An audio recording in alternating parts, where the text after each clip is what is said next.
మత్తయి సువార్త 5:7.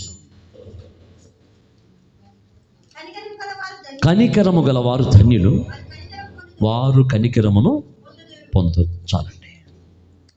యేసు ప్రభు వారు చెప్పినటువంటి కొండ మీద ప్రసంగం ఎక్కడండి? యేసు ప్రభు వారు కొండ మీద చెప్పినటువంటి ప్రసంగంలో అనేక ధన్యతలు ఉన్నాయి.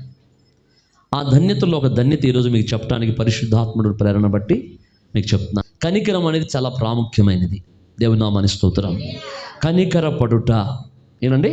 కనికర పడుట, కనికరించుట అనేది చాలా ముఖ్యమైనటువంటి దేవుని యొక్క కొండ మీద ప్రసంగమైనటువంటి యేసు ప్రభు వారు చెప్పిన మొట్టమొదటి ప్రసంగంలో ప్రాముఖ్యమైన మాటల్లో అదొక మాట. ఈరోజు ఎక్కడ చూసినా కూడా కనబడనది ఏంటయ్యా అంటే కనికరం. ఏంటండి? కనికరం అన్నమాట. కనికరం లేకపోతే ఏం జరుగుతుంది అనేది ముఖ్యం. ఎలా కనికరం అంటే ఏంటి, అసలు దాని యొక్క మీనింగ్ ఏంటి మనం తెలుసుకోవాలి. అలా చెప్పండి గట్టిగా. మనము కనికరించాలి అనేది దేవుని యొక్క కోరిక. అందుకే అన్నాడు, కనికరము గలవారు ధన్యులు, వారు కనికరమును పొందుదురు. అంటే నీవు కనికరాన్ని దేవుని దగ్గర నుంచి ఆశిస్తున్నావా లేదా?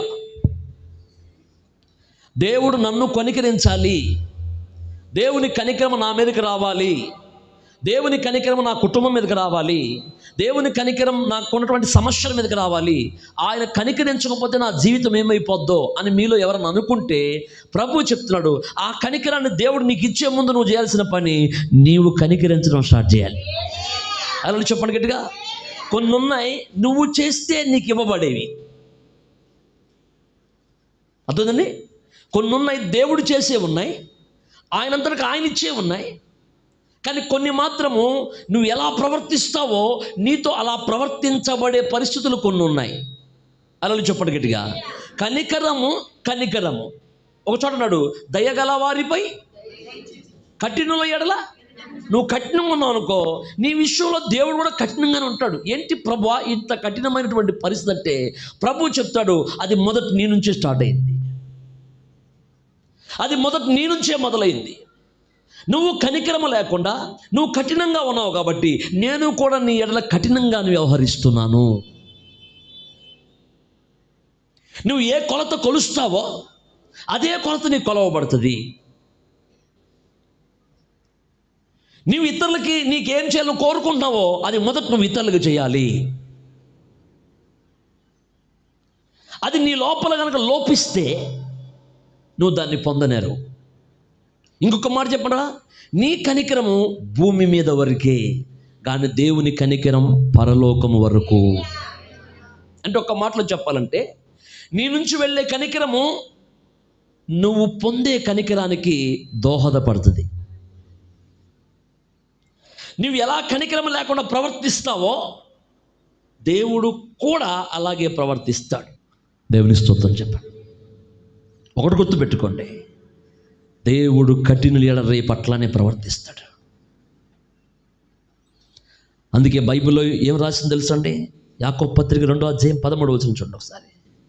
యాకోబు పత్రిక, కనికరము చూపని వాడు కనికరము లేని తీర్పు పొందుకుంటాడు. కనికరము తీర్పును మించి అతిశయపడును. గట్టిగా స్తోత్రం చెల్లి. కనికరం ఎవడైతే చూపడో, ఎవడైతే కనికరంగా ఉండడో వానికి కూడా దేవుడు అట్లాంటి తీర్పే తీరుస్తాడు. దేవుని స్తోత్రం చెప్పండి గట్టిగా. మీకు అర్థవుతుందండి? కనికరంగా ఎవరైతే ఉండరో, ఎవరైతే కఠినంగా ఉంటారో ఆ కఠినంగా ప్రవర్తించే వాళ్ళ పట్ల దేవుడు కూడా కఠినంగా వ్యవహరిస్తాడు.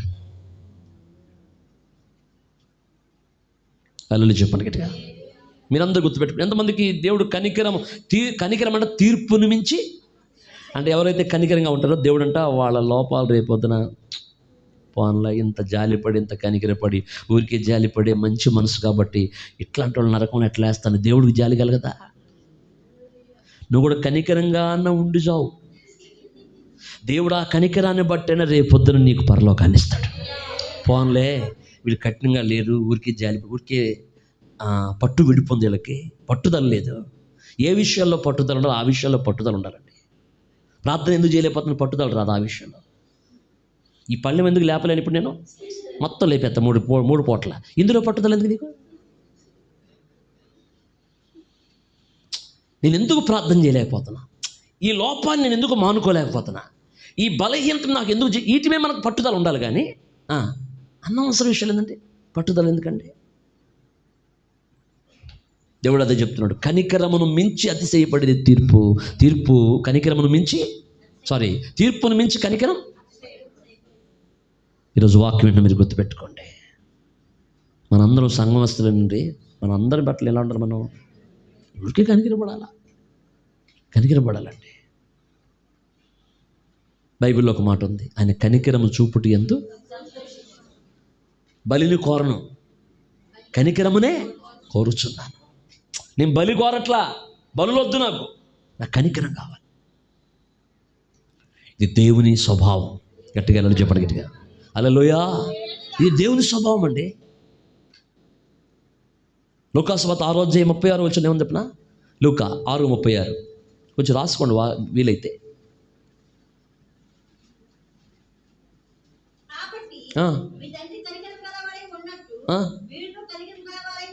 Praise the lord.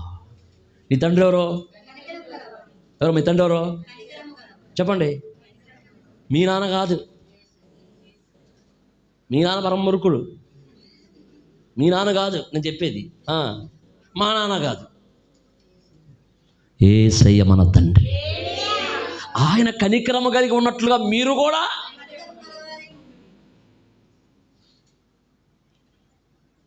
మీకా గ్రంథం ఈ మాటలు నోట్ చేసి 6:18 6:8 మీకా మా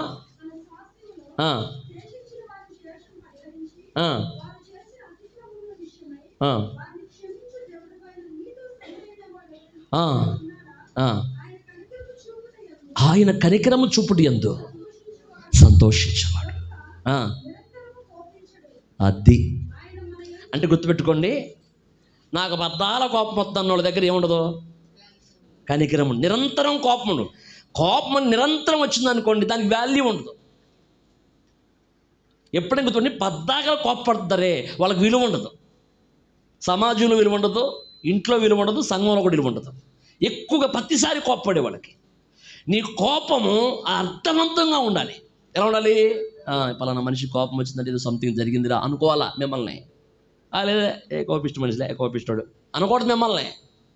కోపిష్టి మనుషులారా అంటున్నాడు దేవుడు. ఆసక్తి అని చెప్పండి గట్టిగా. నీకు కోపం బద్దాలు వచ్చిందనుకోండి, నీకు కనికరం ఉండదు. బద్దాలు రాకూడదు. కోపం ఎప్పుడు రావాలి?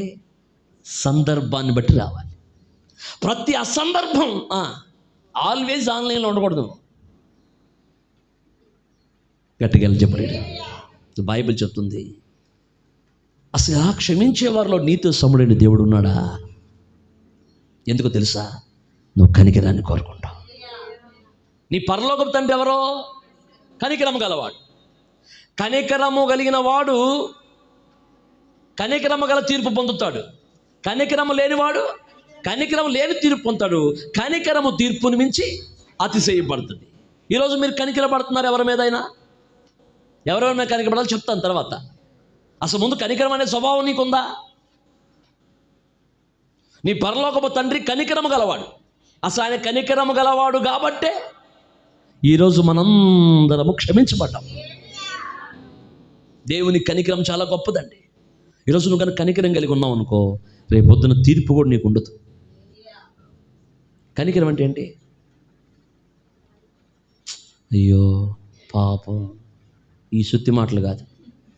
మీరు ఇప్పుడు ఇదే చెబుతారు. కనికరం అనగానే అయ్యో ఓ అమ్మమ్మ మణిపూర్లో అట్ట జరిగిందా, మణిపూర్లో ఎట్ట జరిగిందా, ₹1 కూడా అయ్యో మణిపూర్కి. కానీ ఏడు అంతా మనం బాగా జాలి పడిపోతుంటాం. ఖర్చు లేని పని కదా. దారిలో పోయి కుక్కను పిలిచినట్టు. కనికరం అంటే స్పందించి పనిచేయటం, నీ అవసరతని అవతల వ్యక్తికి ఇవ్వటం.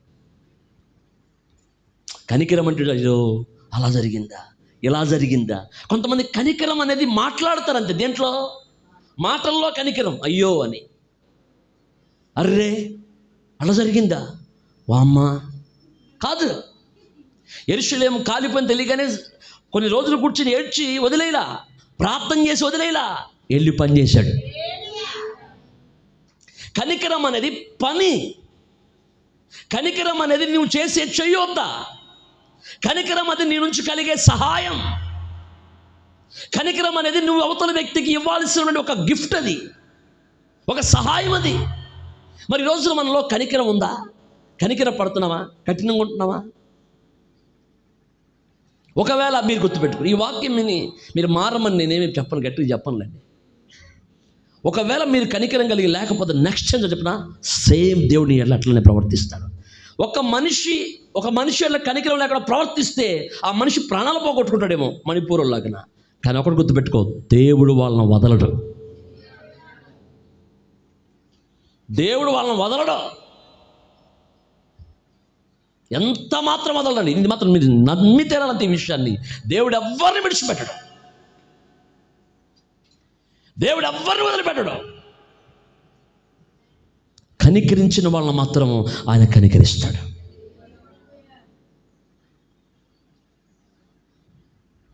నీ పరలోకపు తండ్రి నిన్నేమడుగుతున్నాడు? కనికరమనే కదా.